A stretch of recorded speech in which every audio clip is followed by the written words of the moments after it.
So about 4 weeks ago, I got my hands on an Ace VR. For those of you that don't know what it is, it's a virtual reality shooter. I was seeing a lot of guys that I shoot with posting videos of it, of their actual in-game video, and it looked pretty interesting to me. And like I said, about 4 weeks ago, I finally got it. Been messing with it, training with it every day since. You know, about 15 minutes, sometimes a little bit longer. But it's pretty cool. I was waiting to have enough experience with it to kind of give a little bit of my rundown on it, my opinion on it. When you order it, originally it came with this stock handset, which is a copy, very similar. It's got a very similar profile to the P320. It actually fits inside of my P320 GX Vice holster, and that's what I was running it out of. Now, as you can see, it's missing. There's an FCU, a fire control unit, which has the trigger mechanism and stuff. It's missing because I took it out. It's very easy. You just remove a couple pins and you put it in. And the reason why I did that is because the community already started printing custom 3D handsets. This is a custom 3D handset of my Shadow 2. I even got real low grips on it. Now, the one thing about this that's different than this is this comes with some weights inside, which give it some heft. It weighs about, I want to say about 32 ounces, 33 ounces. So when you get these 3D printed, they don't weigh anything. So there's different ways that people are weighing them down. Some people are using tungsten shot, which is the best way. I just filled it with blue bullets, 147 grain blue bullets here and in the grip section, and it weighs about 35 ounces. Now, if I slap some brass grips on, which some people do, it gets it almost the same weight, if not a little bit heavier than your Shadow 2 without brass grips. But if we do a side-by-side comparison here, you'll see they look, they're identical. So much so, it actually fits in my holster there, perfectly fine. And that's what I've been running. I actually run from the holster when I'm training it, because that's what I'm looking to get out of this. I wanted it to be something of kind of a bridge between live fire and dry fire. I'm still dry firing because I don't think there's really a replacement to dry fire. And also I have a concern that if I only use this Ace, that it'll start to kind of introduce some, issues with my gun handling and stuff with my real gun. So I've been trying to dry fire every day along with working with this Ace. So when you're in game, it's set in a range. So you kind of start off in a hut, which is kind of almost like a clubhouse. Within that hut, you can select from the different guns that you have equipped.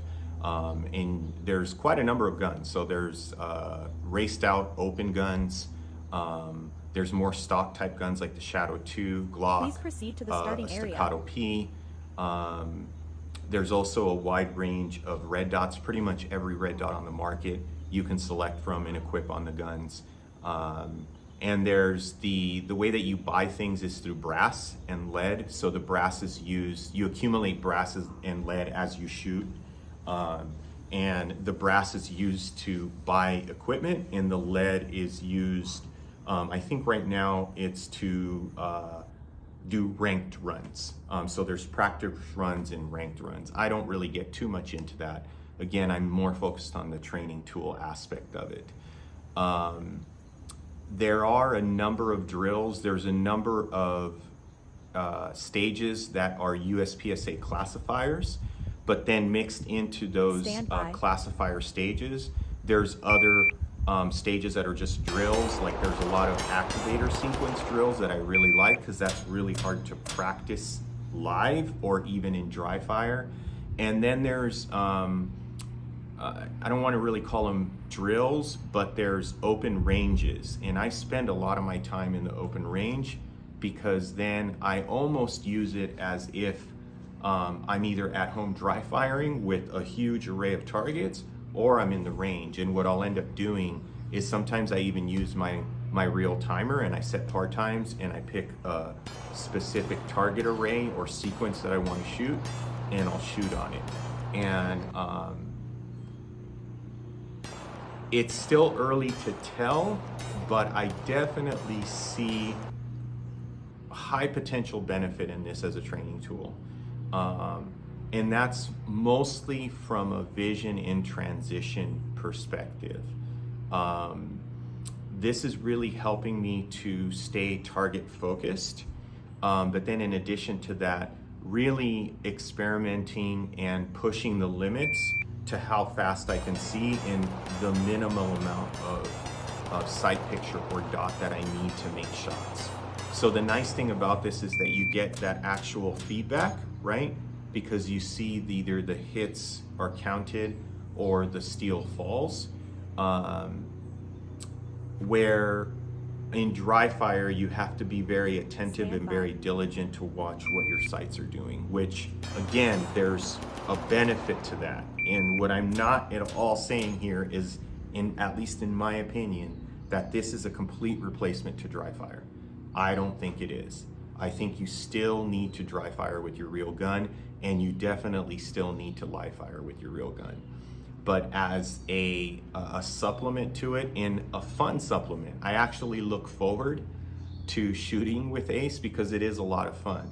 Now, that fun factor, you have to be very careful that you don't start to chase high scores and things like that, because I think that's where your fundamentals and your technique can get sloppy and you can start to develop some bad habits there. But I think that's pretty easy as long as you stay attentive to that and you don't forget like what the objective is, at least for me, that this is a training tool. Some of the other cool things that I like about it is that you can actually have a multiplayer session. So there's been a couple of times where 3 or 4 of my other friends that have it, we've jumped in a range and we've actually shot different courses of fire together and kind of, competed. And believe it or not, it does add a little bit of that match pressure, which is very hard to simulate, at least for me, outside of an actual match. The community itself, like I mentioned earlier, the community is already printing out 3D handsets. As far as I know, you can get Glocks, you can get 2011s, you can get open guns, the Shadow 2. I even saw a Canic the other day that was printed.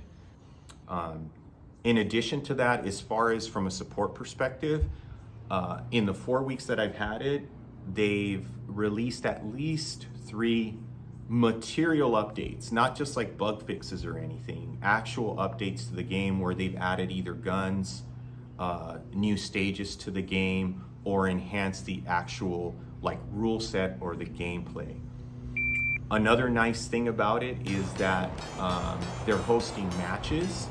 So every week they put out the stages that are going to be shot in the match.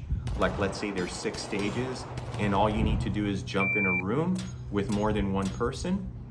And your first score on each stage is what counts towards the match ranking. And then at the end of the week, I think they give you like 3 days to shoot the match.